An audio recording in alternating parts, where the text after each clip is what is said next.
কেউ আসতে দেখো মাসে একটা দিন এত তারা অপেক্ষা করো, যতক্ষণ অপেক্ষা করলেন কোন না কোন সওয়াবের কাজের মধ্যে থাকবে। আল্লাহ পাক বান্দা কি বিপদ উদ্ধার করবে, যেহেতু কোন না কোন ইসলামের কোন একটা কাজের মধ্যে আমরা রয়েছি, এটা বিশ্বাস করে। বেশি তাড়াতাড়ি করলে মানুষ পিছিয়ে যাবে, আর ধীরে গতিতে মানুষ কার্যসিদ্ধি হয়। আমি তো নিজের বাড়িতে থাকলে আমার অবসর নাই, আছে সারাদিন রাতে আমি যেরকম পেঁচালের ভেদার মধ্যে সারাদিন রাতে কাজ করি, আমরা 7 দিন ধরে পাগল হয়ে যেতে লাগবে, ধৈর্য রাখতে পারতেন না কোন সময়। কাজেই একটা সংসার চালান, তাই কত ঝামেলা। আর আমি কত বিরাট সংসার চালাই, আমার নিজেরও সংসার আছে, দরবারের কাজ আছে, মাদ্রাসা আছে, কত হিসাব পত্র মেলান লাগে, টাকা পয়সা জোগাড় দেওয়া লাগে, এত চিন্তা টেনশন করি। আপনারা খালি আসেন আর খালি যান, এই তো। তার মধ্যে অনেক সময় মূল্য দিতে হবে।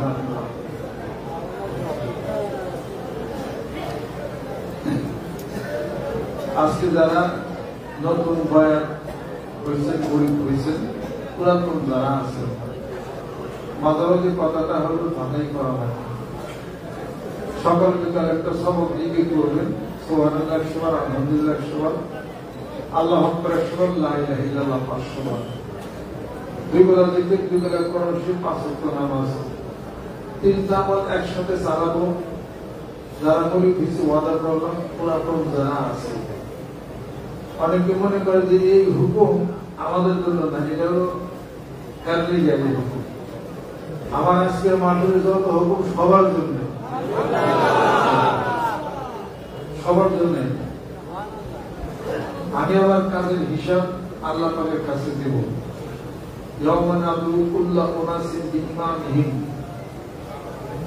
প্রত্যেক নেতাকে তার নেতৃত্বে প্রশ্ন করা হবে হাসরের ময়দানে। আশা করি ভুল নেতৃত্ব আমি আপনাদেরকে দিচ্ছি না, যতটুকু দেখি কুলায় ততটুকু আমি কাজ করি। আমার উদ্দেশ্য আপনাদেরকে নিয়ে জান্নাতে যাওয়া। আমার উদ্দেশ্য আপনাদেরকে নিয়ে যে হুকুম আল্লাহ পাক তার রাসূলকে দিয়েছিলেন, সেই হুকুমের মধ্যে আমরা তাকিয়ে থাকবো। ইয়া আইয়ুহার রাসূল বাল্লিগ মা উনজিলা ইলাইকা মির রাব্বিকা ওয়া ইন লাম তাফআল ফামা বাল্লাগতা রিসালাতাহু। আল্লাহ পাক বলেন, হে রাসূল, আপনি কোরআনুল কারীমের দাওয়াত দেন, যা আপনার প্রতি নাযিল হয়েছে অর্থাৎ কোরআনুল কারীম, তার দাওয়াত দেন। যদি তাই না দেন তাহলে আপনার রিসালাতের পরিপূর্ণতাই হবে না। কোরআনের দাওয়াত দেওয়া শুরু করছি, কোরআনের তাবলীগ করি, তার সাথে জিকিরের তাবলীগও করি, নামাজের তাবলীগ করি। জিকিরের, নামাজের, কোরআনের তাবলীগ করি, নামাজের তাবলীগ, কোরআনের দাওয়াত দেওয়া শুরু করছি। তো কোরআনের দাওয়াত যদি দেন, আল্লাহর পক্ষ থেকে এই কাজটা আপনি করতেছেন। আপনি আল্লাহর কাজ করেন, আপনার কাজ কি বাইরে থাকবে? আপনার কাজ আল্লাহ পাক ছাড়বেন। এই জন্য বেশি বেশি জিকির, কথা কম, জিকির বেশি। একজন মানুষ বলল যে আপনার জন্য দোয়া করুন, আপনার দোয়া ছিলেন, সে দোয়া করলেন, কিন্তু এই সাথে সাথে আপনাকে আমলও করতে হবে। এই আমল কি? এই জিকির হলো এই আমল, এটা চালাইতে হবে। এটা আমরা ছোট জীবনে অনেক উপকার পাইছি, অনেক উপকার পাইছি। উপকার পাইয়ে আপনাদের কাছে বলতেছি, কোন কোন ব্যক্তি বিশ্বাস করেন জিকির করলে উপকার পাওয়া যায়? আত্মমান যারা মনে করতেছেন যে অনেক জিকির করলাম, অনেক নামাজ পড়লাম, অনেক কোরআন শরীফ পড়বেন, কিছু হল্লা মুরগিতে 7 দিন ডিম তাও দেও। যদি মুরগিতে বলে যে এই 7টা দিন সারা দিন রাত বইরা ডিমের উপরে বসে থাকলাম, ছাও তো ফুটলো না, এখন উঠা যদি যায় অর্থাৎ আর একটু সময় বসে থাকলেই তো বাচ্চাটা ফুটতো ইয়ের থেকে, ডিমের থেকে। তা আপনি সাধনা করছেন, আসছে পথে আধার নেমে, তাই কি রীতি রইবি থেমে, বারে বারে জ্বালবি বাতি, হয়তো বাতি জ্বলবে না, তা বলে ভাবনা করা চলবে না, বারে বারে চলবে না, তা বলে বসে থাকা চলবে না। ধাক্কা দিতে থাকেন, দিতে দিতে কোনো একদিন দরজা খুলবে। আল্লাহর জিকির করে আল্লাহর দরজায় ধাক্কা দেন, দিতে থাকেন, কোন একদিন খুলে যাবে। অপেক্ষায় থাকতে হবে। 70-80 বছর জীবন জিন্দিগি, এটুকু অপেক্ষা করতে পারেন না, আবার কবরে যায় অনন্তকাল জান্নাতে থাকবার চান, এইটুক কষ্ট সহ্য করা পারেন না যে দুনিয়াতে আসলাম, নয় 70, নয় 80, নয় 100, নয় 150 বছর বাঁচো, চোখের পলকে 100-150 বছর চলে যান। এই যে চোখের পলকে আমার 60 বছর চলে গেছে গা, বুঝতেও তো পারি না। আপনাদের অনেকের 70 বছর 80 বছর চলে গেছে গা, বুঝা পারছেন কিছু? এরকম চোখের উপর 10-20 বছর চলে গেলেই তো জীবন শেষ, তারপরে কবরে যাবেন, তাই না? তারা বেচতে তো আশা করে, বেচতে আর রেডি, তাই না? রসগোল্লা আপনি বানাইতেছে একবারে, যাই বলে রসগোল্লা খাই বেড়ে করে। এই জন্য কি আপনি নিয়ে গেলেন সাথে? কি সাথে নিছেন? আল্লাহ রসুলের জন্য একটু চোখের পানি নিছেন? আল্লাহ রসুলের জন্যে, তার জন্যে কিছু টাকা পয়সা নেকের রাস্তা দান করে তা কি গেছেন? আল্লাহ রসুলের জন্যে এই জীবন যে মালিক আল্লাহ পাক, তার জন্য কিছু শরীরে রক্ত দিছিলেন? তাহলে আপনি জান্নাত পাবেন কেমনে? কিছু দিলে কিছু পাওয়া যায়। ইন্নাল্লাহা আশতারা মিনাল মুমিনিনা আনফুসাহুম ওয়া আমওয়ালাহুম বিআন্না লাহুমুল জান্নাহ। আল্লাহ পাক বলেন, মুমিনদের নিকট থেকে আমি দুটি জিনিস কিনছি, একটা তার জান, তার মাল, বিপরীতে আমি তারে জান্নাত দেব। সুবহানাল্লাহ। কিছুই দেন নাই, আল্লাহর নিয়ে একটু চিন্তা করেন নাই, একটা ভাবনা করেন নাই, কোনো কাজ করেন নাই, তার একটা কথা, কোরআনের কথা কেউর কাছে দাওয়াতও দেন নাই, বলেনও নাই। মানে মরলেই আপনার জন্যে আল্লাহ যে কত ঠেকা ঠেকছে আমার আপনার বানাইয়া, যে একবারে আপনার খাইবার দেওয়ান লাগবো, আপনার অববন্টন মিটান লাগবো, ইয়া তো কি একবারে কি, এটা করেন ওটা করেন, আল্লাহ এইটা দিয়েছে ওরা দিয়ে, চাকরি হয়েছে, প্রমোশন নাই, টেয়া দেখে জমি খেলাম, জমি পেতেছেন, অমুকটা তোমার হ্যান তেন, দুনিয়ার সমস্ত সমস্যা আল্লাহর মিটান লাগবো। এরপর মরলে পরে আল্লাহ তো বেস্ট বানিয়ে তো, বেস্ট বলে আবার হুর আছে, চিন্তা করা পরে একের হুর টুর বানিয়ে আপনার খেদমতের জন্য রেডি করে দেব। কি করছেন তার বিপরীতে? কি করছেন আপনি? একটু ভাবনা নি করছেন আল্লাহর জন্য, চিন্তা নি করছেন? হে মহান মাবুদ, তুমি আমার বানাইলা, এই চোখ দিলা, এই হার্ট, লাংস, কিডনি দিলা, চক্ষু যদি না দিতা পৃথিবীর কিছুই দেখতাম না, কান যদি না দিতা কিছুই শুনতাম না, জিহ্বা স্বাদ যদি না দিতা যা কিছু খাইলাম মিঠা না চোখা কিছুই বুঝতে পারতাম না। হে মহান মাবুদ, এত সুন্দর করে সাজাইয়া এক পরে 10 বছর 8 বছর পরে একটা পুত্র একটা কন্যা সন্তান দিয়া আমার স্ত্রীর কুলটাকে তুমি ভরে দিলা, সুন্দর করে সাজাই আমার জীবনটাকে সাজাইলা, গাছপালা তরুলতা দিয়া সব কিছু দিয়া তুমি করলা। আল্লাহ, তোমার দরবারে সিজদাবরত হয়ে গেলাম আর বলি আলহামদুলিল্লাহ। তা তো কইলাম না। গভীর নিশীথে কে যেন ডাকিছে অনন্তরী পথ হতে, বিশালতা মাঝে হারিয়েছে কবু থেকো না দাঁড়িয়ে পথে। মহাভাবনা বইটি পড়ে দেখেন আপনারা।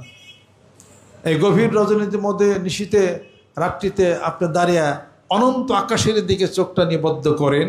কে সেই মহা কৌশলী প্রকৌশলী, যিনি অসংখ্য তারকা খচিত করে রেখে ইন্না যায়্যান্না সামা আদ-দুনিয়া বিজিনাতিন কাওয়াকিব, তোমার মাথার উপরে আসমানটাকে সুশোভিত করলেন, তোমার মাথার উপরে তুলে ধরলেন।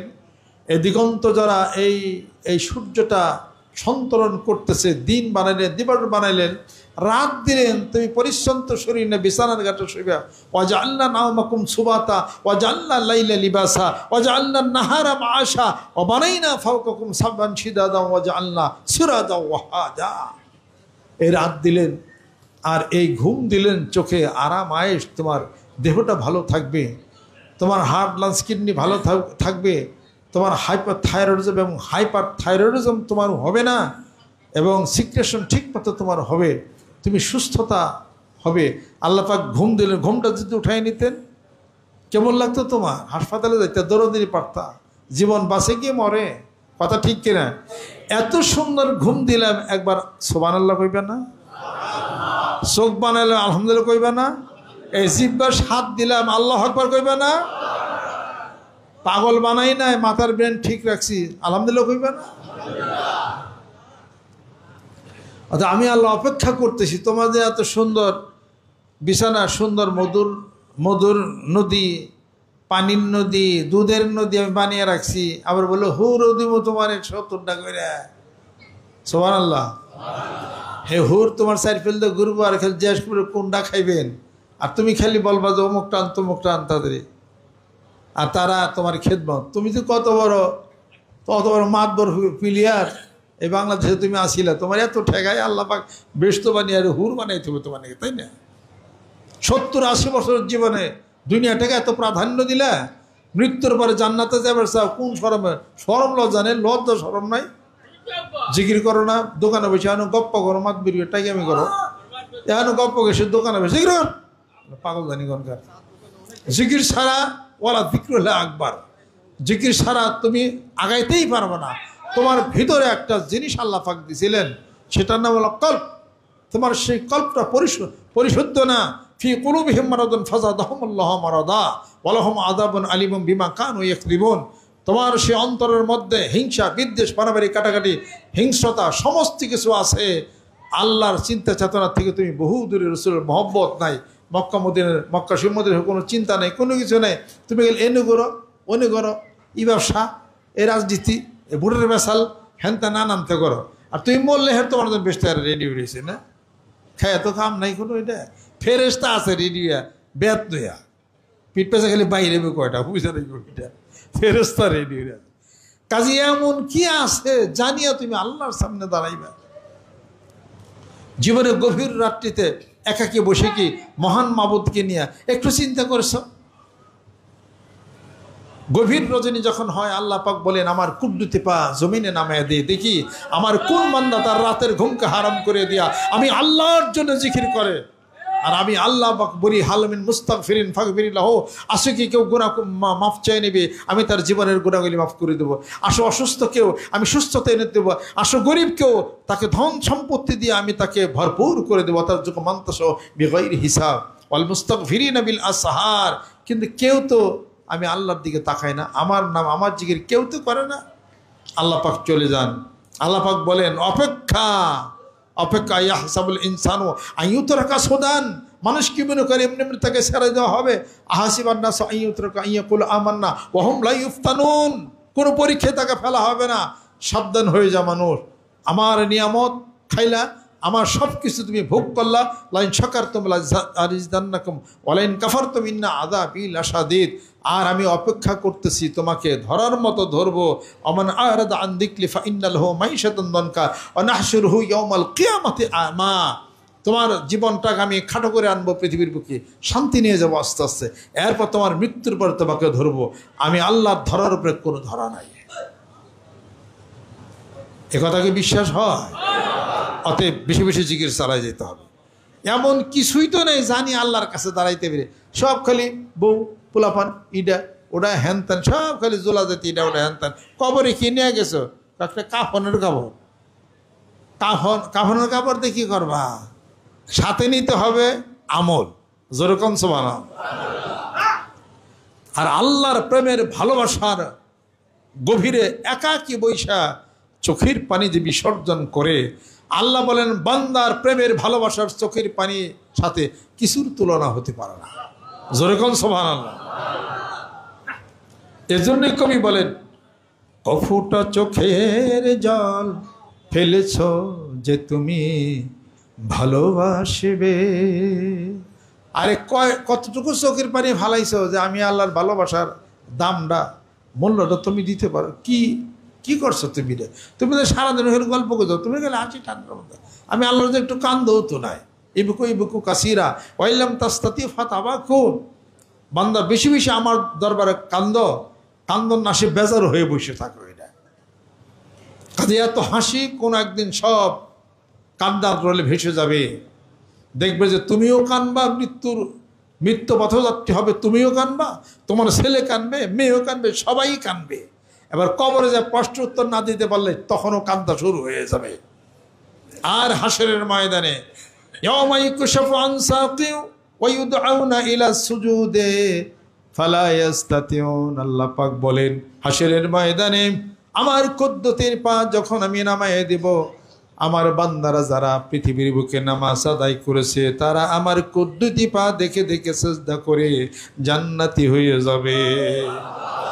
যারা আমার জিকির করবে না, যারা আমার নামাজ আদায় করবে না পৃথিবীর বুকে, তারা তাদেরকে দেখে দেখে তারাও সেজদা করার জন্য উপনীত হয়ে যাবে, কিন্তু সেজদা করতে পারবে না, তাদের পিঠটা সোজা হয়ে যাবে। ওই দিন একটা সুযোগ আসবে, আল্লাহর পা মধ্যে সেজদা করে সব জান্নাতে যাবে। জোরে কম সুবহানাল্লাহ। জিকির সাথে থাকতে হবে, নামাজ সাথে থাকতে হবে। জোরে কম সুবহানাল্লাহ। যেই নামাজ শুধু আল্লাহর জন্য, যেই জিকির শুধুই আল্লাহর জন্য। জোরে কম সুবহানাল্লাহ। কোন কোন ব্যক্তি নিয়ত করতে পারে জিকির কামাই দিব না? আল্লাহু আকবার। হাত নামান। কোন কোন ব্যক্তি এখনো মনে করেন যে কৃপণ আসি, আল্লাহ কৃপণতার অভিশাপ। কৃপণতার স্বভাব না, কৃপণতার আমি বলি কি একটা অভিশাপ। কৃপণ কাকে বলা হয়? যে প্রয়োজনের ক্ষেত্রে যে হাত বাড়ায় না, নিজের জন্য করে না, স্ত্রীর প্রয়োজনের জন্য করে না, ইসলামের জন্য করে না, দিনের জন্য করে না, রসুলের জন্য করে না, নবীর জন্য সে করে না। সঞ্চিত অর্থ সে জমায়া রাখে। হাসরের ময়দানে এই সঞ্চিত অর্থগুলি যা তার ইসলামের রাস্তায় লাগে নাই, তা হোরাইশ নামক সাপ ধারণ করে ওই ব্যক্তির বুকে পিঠের মধ্যে দংশন করতে থাকবে। বলবে, আমি তোমার সঞ্চিত টাকা পয়সা যা নাকি ইসলামের রাস্তায় কাজে লাগা নাই, হোরাইশ নামক সাপ ধারণ করে তাকে দংশন করতে থাকবে। বিশ্বাস হয়? বিশ্বাস হয়নি? আরে আমি এক লোকের খবর জানি, মোটামুটি 200 কোটি টাকার মালিক, কই দরবার জানি কিছুই করার ভাগ্য হয় নাই তার। চলে গেছে দুনিয়ার থেকে, চলে গেছে দুনিয়াতে। কি লাভ আছে এটা? এত কিছু রাইখা কবরে কিনে গেল। 3.5 হাত কবরটা, 3.5 হাত কবরটা, এটুকুই তো। আর উনি গেছে কেরা? টাকা নিয়ে যেতে পারছে, স্বর্ণ নিতে পারছে? কিছুই তো নিতে পারে না, কিছুই তো নিতে পারে না। এন কেমন ঘটনা, কেমন এটা? কাজে পীরে মারে না, তোমারে সারে, এটা খালি মনে করতে হবে। কাজে আমার যে রাগ করি, ধমকাই, হ্যান ত্যান করি না, এই সমস্ত কথা কবরে গেলে খুব সত্য বলে খুব মনে হবে। তখন আর কোনো এটার কোনো কাজে লাগবে না। এটা কাজে যা লাগবে দুনিয়া থাকতে কাজে লাগবে। এটা দুনিয়া থাকতে এটা কাজে লাগবে। এটা আল্লাহর শেখ, আল্লাহর পাগলেরা মানিকগঞ্জ দরবার শরীফের টিটে শুধুই কি খালি জিকির করে পাওয়ার কোনো কিছু আছে? জিকিরও আছে, আপনাকে আরেকটি ইসলামের কাজও আপনাকে করতে হবে, সমাজেরও খেয়াল করতে হবে। শুধু জিকির করলে আপনাকে হবে না, অনেক কিছুর দায়িত্ব মানুষ তো পাঠাইছে আল্লাহ পাক আপনাকে এই দুনিয়ার বুকে। যতটুকু চেষ্টা অনুসারে কাজ আপনাকে এটা করতে হবে। আর একটা জিনিস খেয়াল আল্লাহ পাকের কাছে করতে হবে, আল্লাহ আমাকে তুমি বানাইছো, আমার আহার, রেজেক, সন্তান সবই তো তোমার। ইন্নী ওয়াজ্জাহাতু ওয়াজহিয়া লিল্লাযী ফাতারাস সামাওয়াতি ওয়াল আরদ হানিফা ওয়া মা আনা মিনাল মুশরিকিন। আমি তো তোমার দিকে রুজু হয়েছি, আমার সন্তান, আমার ছেলে, আমার স্ত্রী সবই তো তোমার জন্য হয়ে গেলাম। এবার তুমি আমার জীবনের জন্য তুমি হয়ে যাও। এই কথা কইলেই তো কাম শেষ। ঘরের স্ত্রী যদি বেশি তর্ক করে, এত তর্ক না কইরা যদি বলে যে তোমাকে স্বামী বলে তোমার ঘরে আসছেন, তোমাকে সম্মান শ্রদ্ধা করি, আমার জীবনে যা ভুল সব তুমি মাফ করে দাও। এক কথাই শেষ। দোষ স্বীকার করলে একটা দোষ, মনে রাখেন, দোষ স্বীকার করলে এক দোষ, দোষ স্বীকার না করলে 10 দোষ, 10 দোষ। শয়তানে দোষ হলো 10টা। শয়তানে আল্লাহ পাক বলছে, এই মাথা নিচে করে মাইনে এনে সেজদা কর আদম রে। কি কইছে? আমার আগুন দিয়ে বানাইছেন, হ্যারে মাটি দিয়ে বানাইছেন, আমি তারে সেজদা করুম কেন? আনা খাইরে মিনু, আমি তার চেয়ে ভালো। এগুলো কইছে না শয়তানে? এত কিছু উল্টা পাল্টা কইছে, যুক্তি খাটাইছে। যুক্তি খাটানি আল্লাহ পাক বলেন, দাদা বাইরে যা এন থেকে। হয় আমার তো অবকাশ দেন, আমি বাইরে যা দুনিয়াতে বাংলাদেশে কি করুম?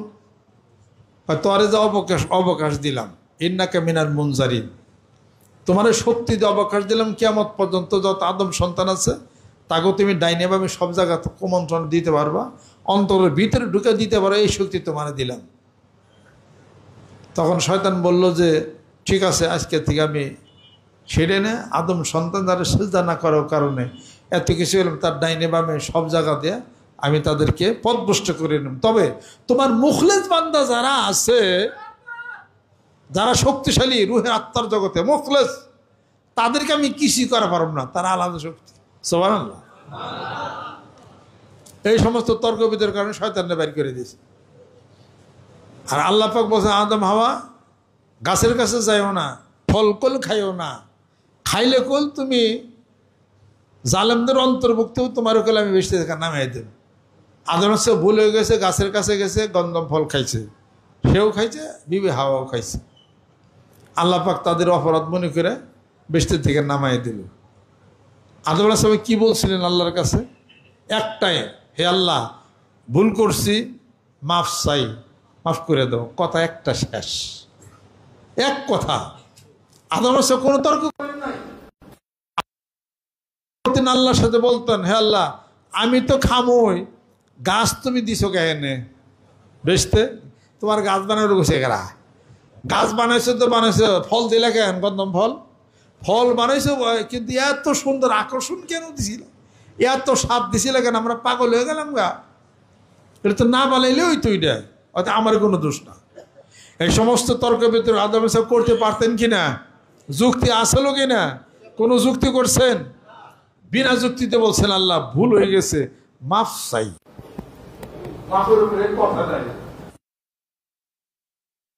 কত দুনিয়াতে পাঠাই দেব, আলহামদুলিল্লাহ দেওয়া পাঠিয়ে আমার শাস্তি হয়ে যায়। ভারতের সিংহল দ্বীপের মাউন্টেন পিক পর্বতে আদম আলাইহিস নামায় দিলেন, হাওয়া আলাইহিস সালামকে জেদ্দাতে নামায় দিলেন। শাস্তি। আদম আলাইহিস সালাম কোনো তর্ক করেন না, কিছুই করেন না, বরং বিপরীতে কি বলছেন আদম আলাইহিস সালাম? রব্বানা যালামনা আনফুসানা ওয়া ইল্লাম তাগফির লানা ওয়া তারহামনা লানাকুনান্না মিনাল খাসিরিন। ও আল্লাহ, জুলুম করেছি, নিজের উপরে অত্যাচার করেছি, বুঝতে পারি নাই, যদি মাফ না করেন, ক্ষমা না করেন, আমি অত্যাচারীদের অন্তর্ভুক্ত হয়ে যাব, আমিও তো জালেমদের অন্তর্ভুক্ত হয়ে যাব, আর মাফ করে দেন, ক্ষমা করে দেন। আল্লাহ কি বলেন? আদম দোয়া করতে থাক, মাফ চাইতে থাক। সুবহানাল্লাহ। মাফ চাবি 350 বছর পর্যন্ত সময় অতিবাহিত হয়ে গেল। হযরত আদম হাওয়া আলাইহিস সালাম দেখা হয় না, আল্লাহর দরবারে দোয়া করতে থাকেন। আল্লাহ রব্বুল আলামিন বলেন, আদম রে, যেদিন আমার খবর সাগরের মধ্যে ঢেউ লাগবে, ধাক্কা লাগবে, ওই দিন তোরে মাফ করে দেব। জোরে কোন সুবহানাল্লাহ। 350 বছর খালি দুয়াই করলেন, কাঁদলেন। আপনি কয়দিন দোয়া করছেন? আপনি কয়দিন কাঁদছেন? আল্লাহ দোয়া কবুল করলেন। যাও, আদম হাওয়ার এবার দেখা করে দিলেন আরাফার ময়দানে। কিয়ামত পর্যন্ত অসংখ্য হাজিরা ওখানে পড়বে, রব্বানা যালামনা আনফুসানা ওয়া ইল্লাম তাগফির ওয়া তারহামনা লানাকুনান্না মিনাল খাসিরিন। দুজন সাক্ষাৎ হয়ে গেল, মুজদালিফা বিয়ার বাসর ঘর হয়ে গেল। জোরে কোন সুবহানাল্লাহ। আল্লাহ পাক আদম আলাইহিস সালামের সম্মান, শ্রদ্ধা, মর্যাদা বাড়িয়ে আল হজ্জ আল আরাফাত, আরাফার ময়দানে তারে আমরা স্মরণ করি। জোরে কোন সুবহানাল্লাহ। কি কারণ? একটা, যে ভুল করছি, মাফ চাই, স্বীকার করছি, সব শেষ। তাদের ঘরের স্ত্রীরা যারা খালি তর্ক বিতর্ক করেন, কপালে কিছু আছে, এটা খুব ঠিক না। এটা চুপ করে থাকবেন, ক্ষমা চাই, মাফ চাই, ভুল হয়ে গেছে, তো এই তো আপনার স্বামী থাইমা যা। কি এত বড় কথা বলে, আমার কি জ্ঞান কম, আমি কি ঠিকই তো কম, আমার বাইরে কি কিছু নাই, আমার মার কি কিছু নাই? হ্যাঁ, এই জীবন বলে তোমার এই হ্যান এই ক্যাচ ক্যাচ ক্যাচ করলে আমার জীবন বানালে আসি কি জীবন কই রে, কি করে দিছ তুমি আমার? এই তো লাগিয়ে গেল আর কি, 1 2 3।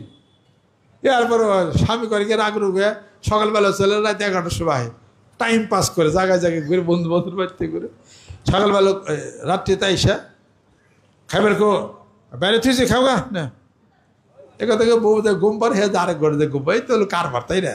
এটা হলো বাংলাদেশ। এরকম করা যাবে না। যেই ব্যক্তি আগে কথা বলবে সেই ব্যক্তি উত্তম। সুবহানাল্লাহ। আবুল বাশার চাচা জানার মতো যদি করা পারে সবচেয়ে ভালো হইব। সে বললো 1 তারিখে রাগ করে গেছে, আমি গল্প শুনছি, আব্বা বলছেন আর কি, মাহফিলে গেছে সাতলি পিসা হুজুর, তো বউর সাথে কি এক কথা হয়েছে, একটু রাগারাগি হয়েছে, বউটা মনটা বেজার। তো উনি সারা প্রোগ্রামে গেছে, সারাদিন চিন্তা দিয়ে কেমনি করে যায় তার রাগটা ভাঙাইব। পরে যখন বাড়িতে গেছে, বুদ্ধি করে গেছে, প্রথম সালাম দিম, তারপরে কদম বুঝি করুম, তারপর টাকা দেব, সভা করুম।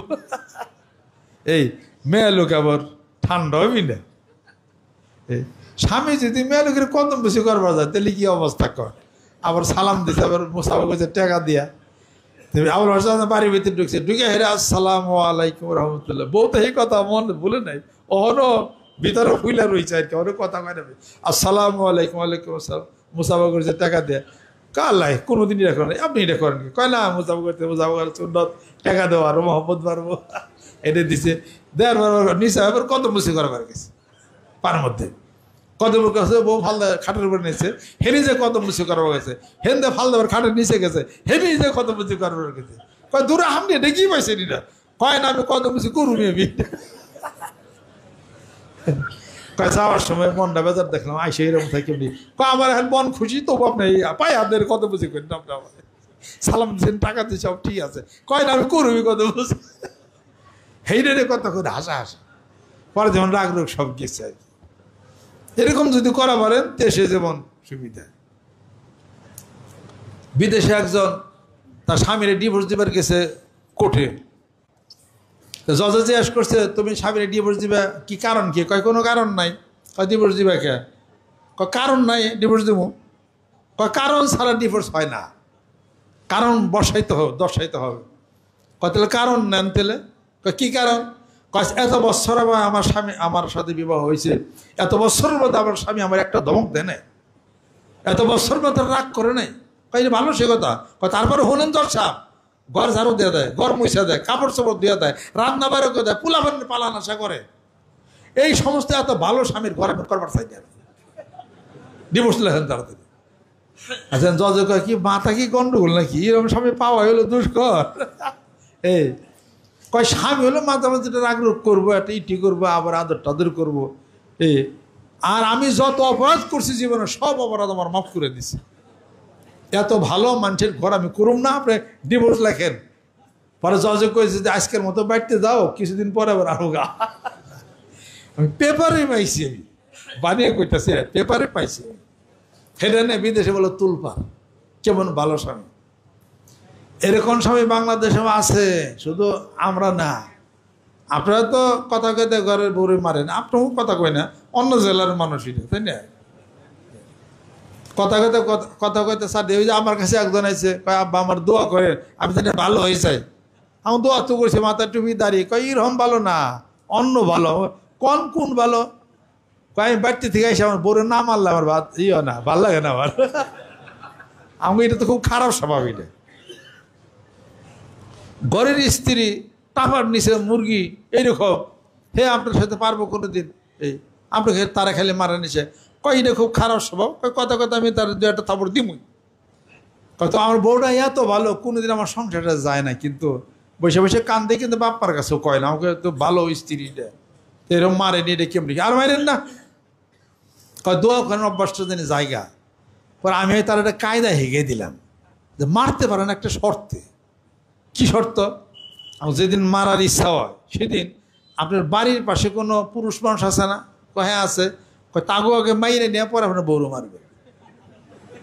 কয়টা কি মনে একটা বেকায়িত অবস্থা এইটা।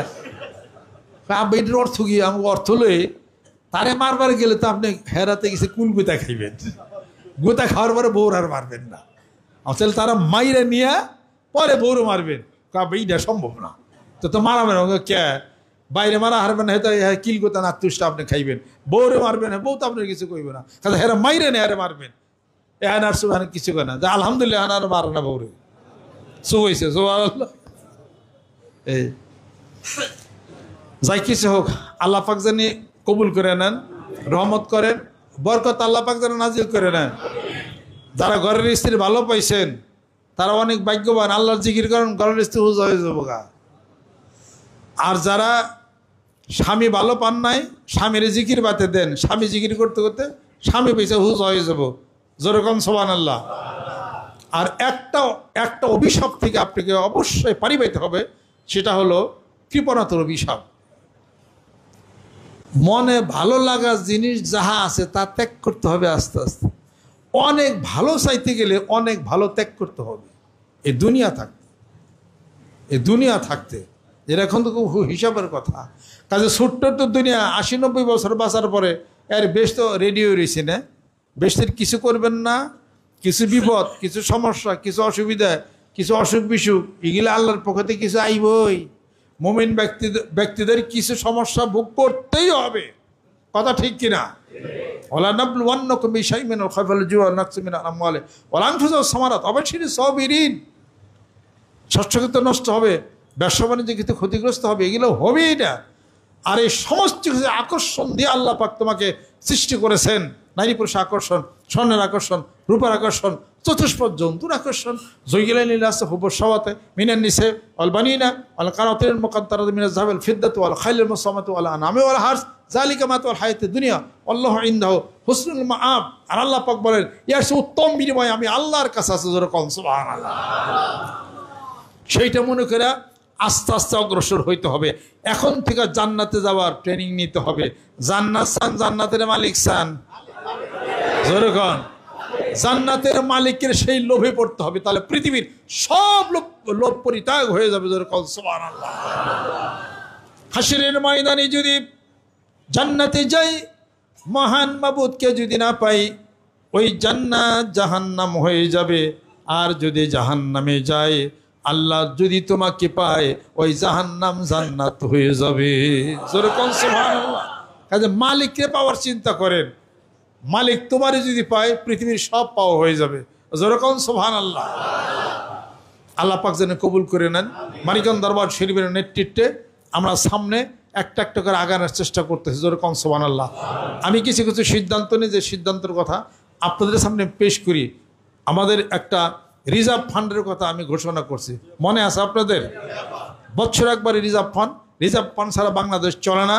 রিজার্ভ ফান্ড যদি শক্তিশালী না হয়, দরবারের কাজ ব্যাহত, বিষয়বৃত্তান্ত বিশাল এই মিশন, এটা চালানটা একটু কষ্টকর হয়ে যাবে।